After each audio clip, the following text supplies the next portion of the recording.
The shadows in my childhood home have always held secrets. Even now, at 19, I can trace their familiar patterns across my bedroom walls, the same walls that have witnessed my entire life unfold. But it's the memories of one particular shadow, darker and more defined than the rest, that still makes my skin prickle with goosebumps. I was 5, maybe 6, when our first encounter occurred. Like many children that age, I still sought refuge in my parents' bedroom, finding comfort in the sound of their steady breathing and the familiar scent of my mother's lavender hand cream. Our house wasn't particularly old or imposing, just a modest suburban home with creaking floorboards and settling foundations. But to a child's imagination, every noise after dark held potential for terror. That first night remains etched in my memory with the clarity of a photograph. The moonlight filtered through the thin curtains, casting a pale blue glow across the room.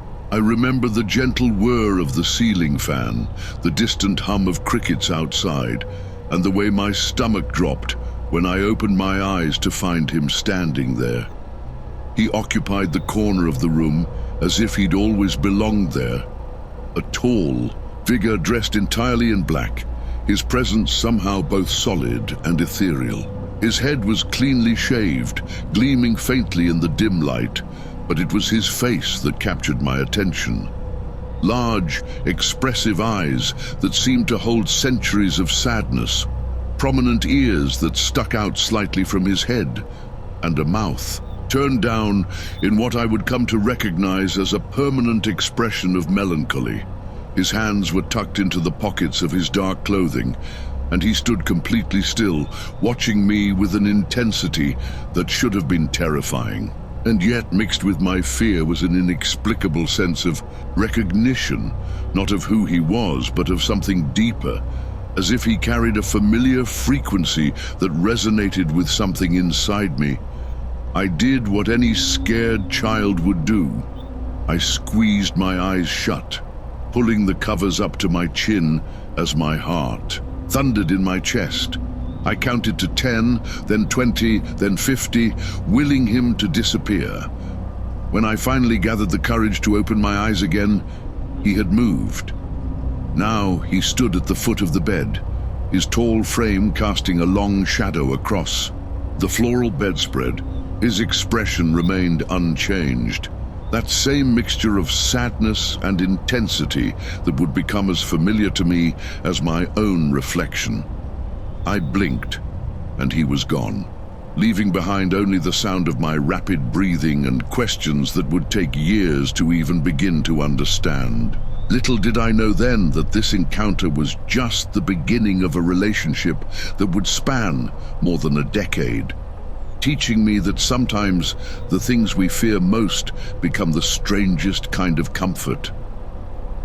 Years later, I would come to know him as Mr. Man, but that night he was simply the first shadow that looked back. As the years passed, Mr. Man's visits settled into an almost predictable rhythm. Twice a week, as regular as clockwork, he would appear in my world. At age 8, I finally gave him his name, a childish designation that somehow stuck despite its simplicity. The fear never completely disappeared, but it evolved into something more complex, more nuanced, like the relationship between thunder and lightning, connected but distinct. Moving into my own room at 9 was a milestone delayed by my nightly visitors. The transition came with its own set of anxieties, but Mr. Man followed, his presence a strange constant in my changing world. My parents never pushed the issue of my delayed independence, but I could see the worry in their exchanged glances, hear it in their hushed conversations behind closed doors.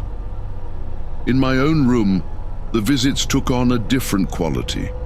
Without my parents, sleeping forms nearby, each encounter felt more intimate, more personal. He would appear in different spots, sometimes by the window where moonlight would catch the curve of his prominent ears, Other times, near my dresser, his reflection, visible in the mirror even when I couldn't see him directly. Always watching, always silent, always with that same expression of profound sadness that seemed to seep into the very air around him. The consistency of his appearances became almost comforting in their predictability. Monday nights and Thursday nights were his usual schedule, though occasionally he'd surprise me with an unexpected visit. I began to notice patterns in his behavior. How he seemed more solid on cloudy nights, how he would tilt his head slightly when I spoke to myself, while doing homework, how he never appeared when I was sick or particularly upset. Time moved forward, as it always does. I grew taller, my voice changed, my interests evolved from action figures to video games to girls. But Mr. Mann remained unchanged. His black clothes never varied, his expression never lifted, his presence never wavered, until suddenly it did. At 15, life dealt its first real blow. My grandfather, Sammy, who had been as constant in my life as the sun rising each morning, passed away after a brief but brutal battle with cancer. In the midst of that grief, I realized something else had changed. Mr. Mann had disappeared. The timing of his departure sparked something in me, a need to finally share my secret. In the raw days following my grandfather's funeral, I broke down and told my mother everything. The words poured out like a dam breaking, about the figure in black who had been visiting me for nearly a decade, about his sad eyes and big ears, about how he had suddenly vanished when Grandpa Sammy died. The revelation set off a chain of events that I should have anticipated. My mother, her face pale with concern, scheduled appointments with therapists and specialists. I sat through evaluations and assessments, describing Mr. Mann over and over until he began to sound like a character from a story someone else had told me. The doctors found nothing but ADHD and ADD, normal enough for a teenager. My mother's fear of schizophrenia, inherited from my paternal grandmother's struggles, went unrealized. Life continued, and for 4 years, Mr. Mann remained absent. I adjusted to nights without his presence, to corners that stayed empty, to shadows that were just shadows. But at 18, something changed. It started subtly at first. The television turning on by itself, its volume fluctuating without reason. Doors would open and close when no one was near them, the hinges creaking in the empty house. Our pets became the first reliable witnesses to whatever was happening. Flower, our usually calm dog, would suddenly stand alert, her ears perked forward, as she stared intently at the hallway. The cats would puff up without warning, their tails bushing out as they hissed at empty air. The footsteps were the most unnerving. Late at night, I would hear them passing by my room, the familiar cadence of someone walking to the bathroom. The first few times I assumed it was my father, but each investigation revealed the same scene: an empty hallway, the bathroom door standing open, light off, and my parents sound asleep in their room. Then, 6 months ago, everything changed. Dawn was just beginning to creep through my window, painting the room in shades of grey and pink, when I heard my door open. The sound was familiar. The slight squeak of the hinges, the soft brush of wood against carpet. I waited for it to close again, assuming it was my father checking on me, as he sometimes did, but the door remained open. When I turned to look, time seemed to stop. There, peering through the crack in the door, was a silhouette I knew better than my own shadow. Mr. Mann had returned, but something was different. A hat now sat atop his familiar shaved head, but those unmistakable ears and eyes were exactly as I remembered them.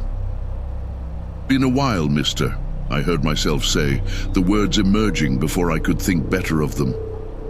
The silence that followed, seemed to stretch for an eternity, broken only by the soft sound of early morning birds outside my window. Then, for the first time in all our years of strange companionship, he spoke. His voice was deep and resonant, like James Earl Jones reading a bedtime story, carrying both warmth and weight. "It has, hasn't it?" he said, a slight smirk playing across his usually solemn features. Before I could respond, the door slammed, shut with a force that shook the frame, and he was gone.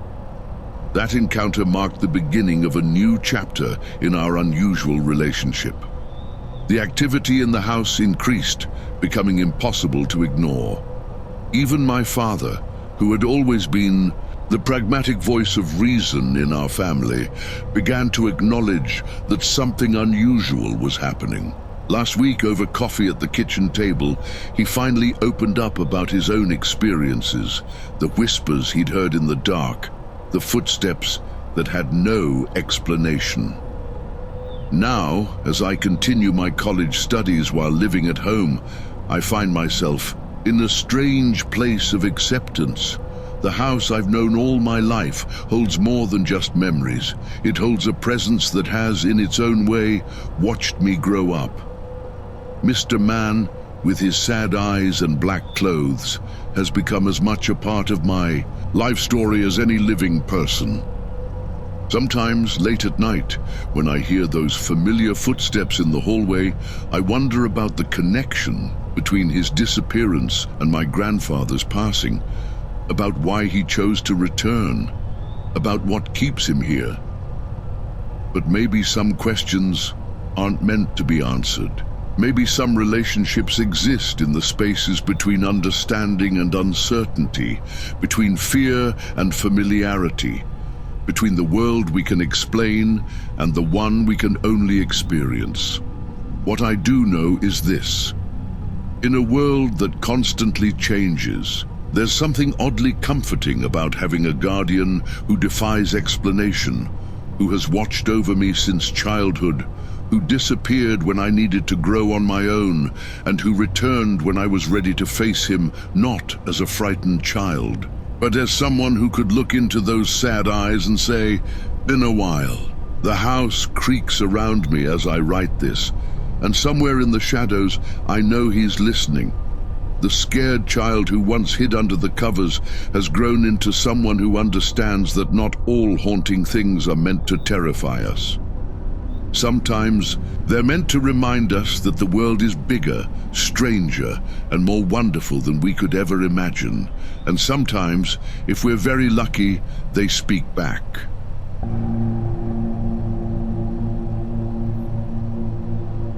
The fluorescent sign of the Pine Grove Motel buzzed weakly against the darkening sky, its intermittent flicker casting strange shadows across the empty parking lot. Sarah Martinez, the owner, wrung her hands nervously as she recounted that fateful night to me. The way her eyes darted around her small office made me question if she was more afraid of the story itself or the memories it dredged up.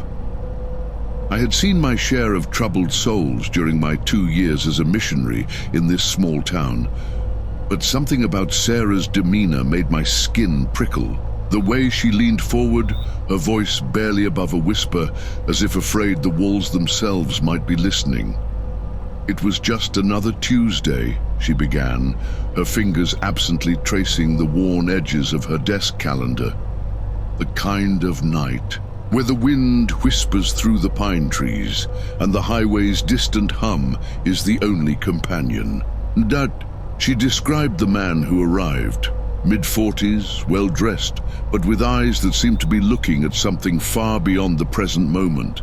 His hands shook slightly as he filled out the registration card, the pen scratching against paper with an urgency that seemed out of place. "He asked for room 213, Sarah continued, her voice catching. "Specifically requested it, even though we had plenty of rooms closer to the office. Said he needed a wake-up call for 8 a.m. sharp. There was something desperate in the way he said it, like he was afraid he might not wake up at all. I shifted in my chair, my missionary name tag suddenly feeling heavier against my chest.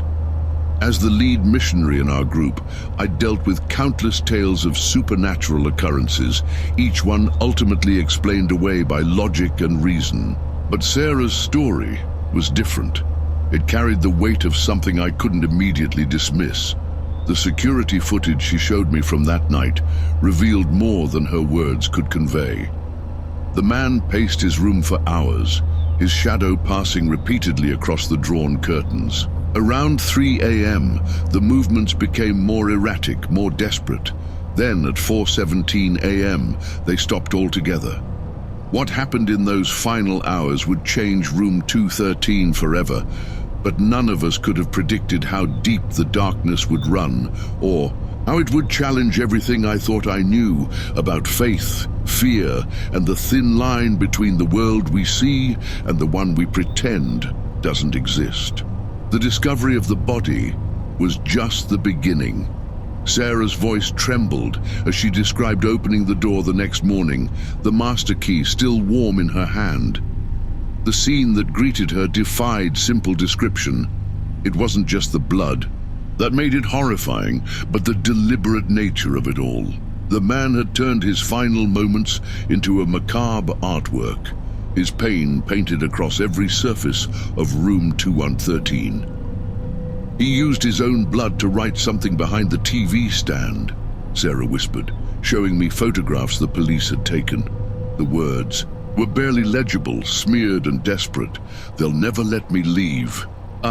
The investigation revealed his name was Michael Thorne, a former accountant with no history of mental illness or violence.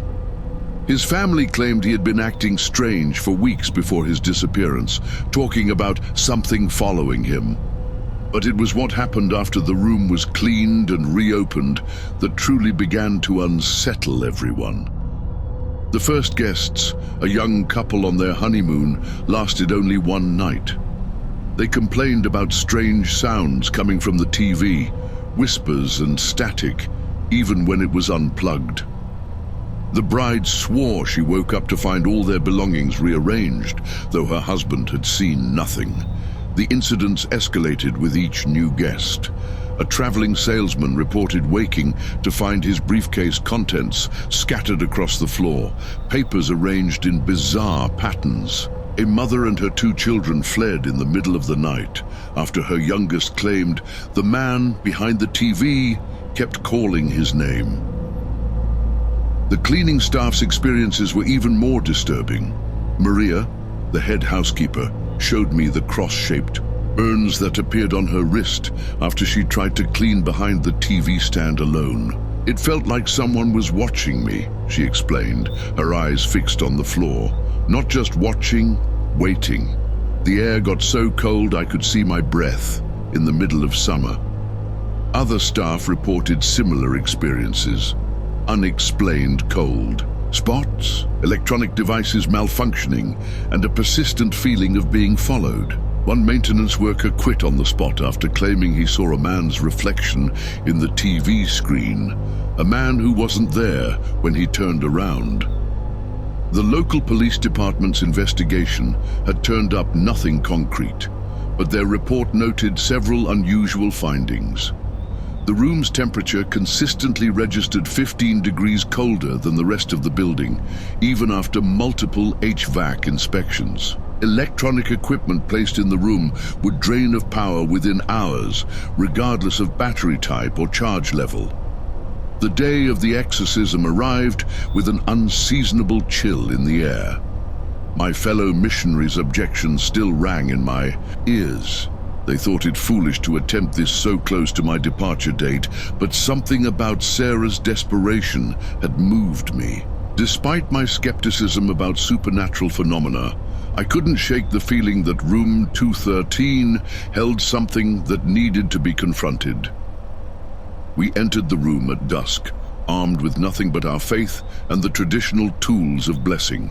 The air inside felt thick, almost resistant to our presence. The TV stood silent in its corner, its dark screen reflecting our movements like a malevolent eye. What happened next defied all logical explanation. As we began the blessing, the temperature plummeted so rapidly that frost formed on the windows. The TV sparked to life without power, broadcasting nothing but static that seemed to form shapes, faces perhaps, or something worse. The static grew louder, becoming a scream that contained words we couldn't quite understand. Objects began to move on their own. First small things like pens and papers, then the chairs, the bed, everything not bolted down. The force seemed to emanate from behind the TV stand, where Michael Thorne had left his final message. As we continued the blessing, the very walls seemed to pulse with an energy that made my teeth ache. Then we heard it, a voice, clear as day, emerging from the static. "They're still here." It was a man's voice, filled with the same desperation that Sarah had described in Michael Thorne's manner that final night. The voice was followed by a sound that I'll never forget, a laugh that seemed to come from everywhere and nowhere at once. The exorcism lasted 3 hours, though it felt like an eternity. When it was over, the room was in shambles, but something had changed. The oppressive atmosphere that had haunted room 213 had lifted, replaced by an emptiness that felt almost peaceful. Sarah had the room renovated afterward, replacing everything from the carpet to the furniture. The TV stand was removed entirely, and a painting now hangs where it once stood. Since then, there have been no more complaints, no more inexplicable incidents. But sometimes, late at night, guests still report hearing something, not the threatening whispers or static of before, but what sounds like a man crying. It's distant now, as if coming from very far away, and always accompanied by a sense not of malevolence, but of profound sorrow. I left my mission the following week, my certainty in pure rationality somewhat shaken. I still don't believe in demonic possession. Not exactly. But room 213 taught me that there are things in this world that defy simple explanation. Spaces, where the line between tragedy and supernatural becomes blurred beyond recognition. Sarah keeps the room's history to herself now, but she's never rented it out on the anniversary of that night, and every year she places a single candle in the window, not out of fear, she says, but out of remembrance for the man who chose her motel as his final destination, and whatever it was that drove him to such desperate ends. Some say the true horror of room 213 wasn't the supernatural events that followed, but the very human tragedy that sparked them. The darkness that can drive a person to such extremes, and the echoes they leave behind. Whether those echoes are ghostly or merely emotional, I've learned, is perhaps less important than how we choose to confront them.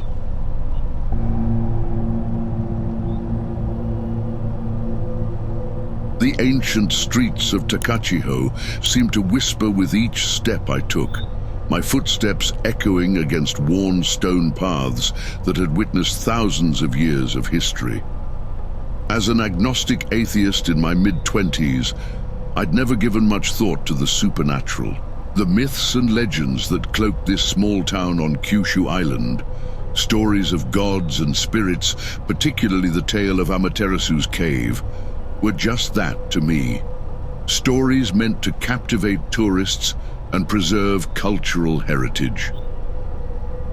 The setting. Sun painted the sky in deep purples and oranges as my friend and I wandered through the town, our earlier temple visits having left us with a pleasant buzz of sake and awe.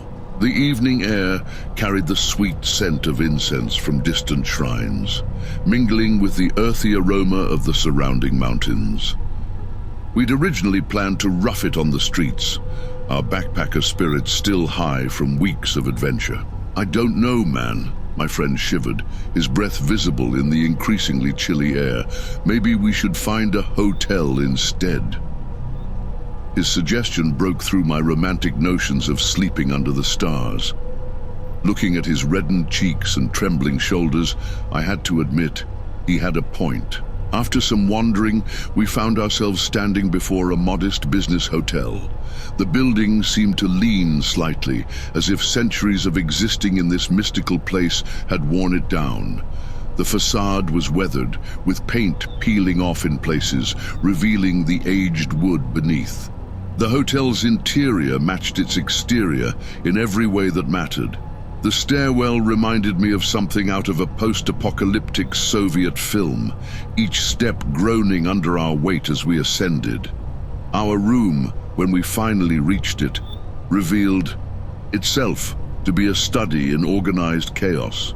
A few bugs scurrying into dark corners upon our entrance, wallpaper curling at the edges, and a distinct musty odor that spoke of years of minimal ventilation. The elderly innkeeper, however, possessed a warmth that seemed at odds with the building's decaying atmosphere.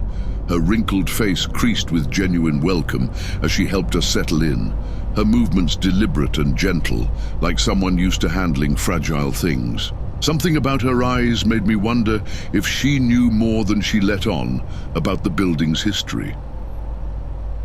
As night fell, we decided to explore the town one last time. Takachiho transformed after dark, with lanterns casting long shadows across ancient stones and the distant sound of ceremonial drums echoing through the valleys. We found a small izakaya tucked away in a narrow alley where we spent hours drinking and laughing, our spirits rising with each round of beer. Returning to our room, we continued our drinking session with a few more beers, the alcohol pushing away any concerns about the room's condition.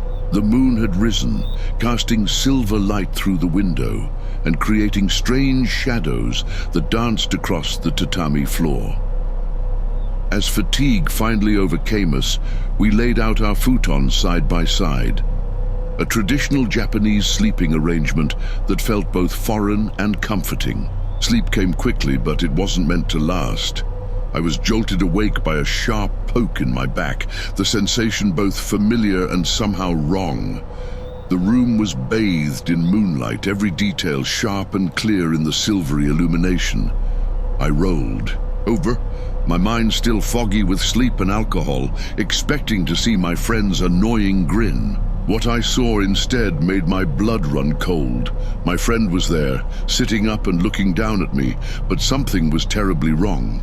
He was smiling, yes, but the smile was wrong. Too wide, too fixed, too empty.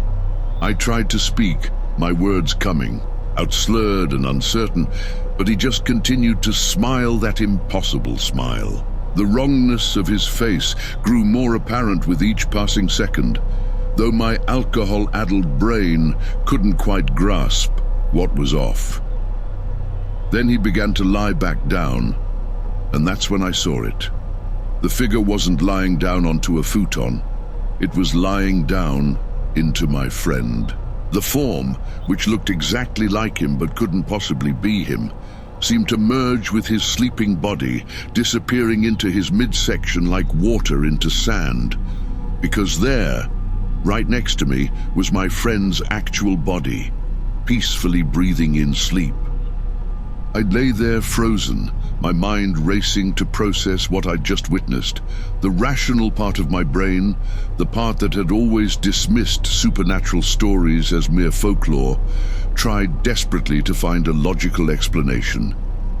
Maybe it was the alcohol, or perhaps a dream more vivid than any I'd experienced before. But the repeated pokes in my back throughout the rest of the night served as persistent reminders that something inexplicable had occurred. As dawn broke over Takachiho, painting the sky in pale pinks and blues, I found myself questioning everything I thought I knew about reality. The ancient land around us, with its deep-rooted mythology and centuries of spiritual beliefs, seemed to take on a different significance. Whatever I'd encountered in that grimy hotel room had shaken my skepticism to its core. My friend, surprisingly, chipper the next morning, had no recollection of the night's events. As we packed our bags and prepared to leave, I caught the innkeeper's eye. There was something in her knowing smile that made me wonder if she'd seen similar expressions of confusion on other guests' faces over the years. In this ancient town, where the borders between worlds seemed just a little bit thinner, perhaps such encounters weren't as uncommon as one might think. The experience left an indelible mark on my psyche. While I haven't abandoned my skepticism entirely, Takachiho taught me that some things defy rational explanation. Sometimes, in places where history runs as deep as the roots of the ancient trees, the veil between the known and the unknown becomes permeable, leaving us to question everything we believe to be true.